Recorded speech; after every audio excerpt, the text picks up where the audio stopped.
glass building that we were sitting into my, glass office. And sitting in my own office in a chair in front of my desk was, guess who? Jeffrey Epstein. And I was stunned. I mean, I stood in front at the door just kind of aghast, because my question is, like, how did he get past the security? Because we have a security desk downstairs who apprehended me today and took my picture, and they were there in force then. Very hard to get past those guys. I don't think people ever do.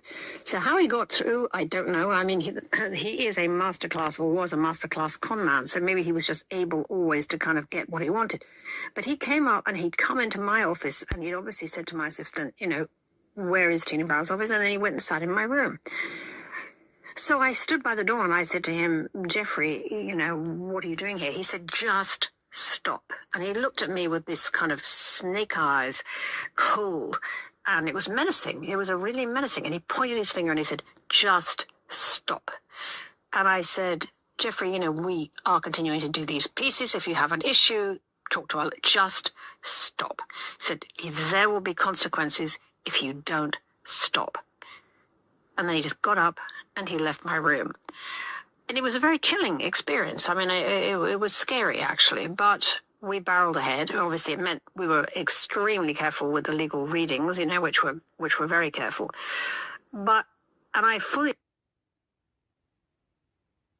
expected a sort of, a 12 barrel kind of legal assault after this.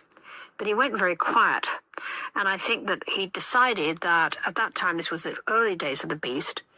It was also a time when there was a less of a sense of like a story going viral, And I think that he decided, what, I'm going to wait it out, see how bad it gets. If I start to fan the flames, it might get worse.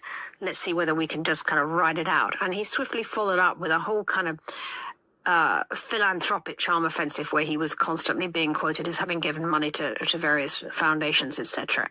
And I think that one of the points then was that Jeffrey Epstein wasn't terribly well known at all. I mean, he wasn't really known to anyone except, the kind of social in crowd, as it were.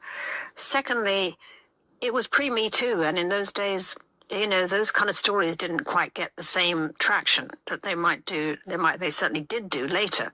And of course, the story was then taken up by Julie Brown in Miami Herald, and she actually built on Conchita's story, but that was post Me Too. So, it had a far bigger impact then. But it was a very unsettling experience, and you could see what a menace he could be, and how, of course, he would overpower some young, 15-year-old girl, very easily. He was so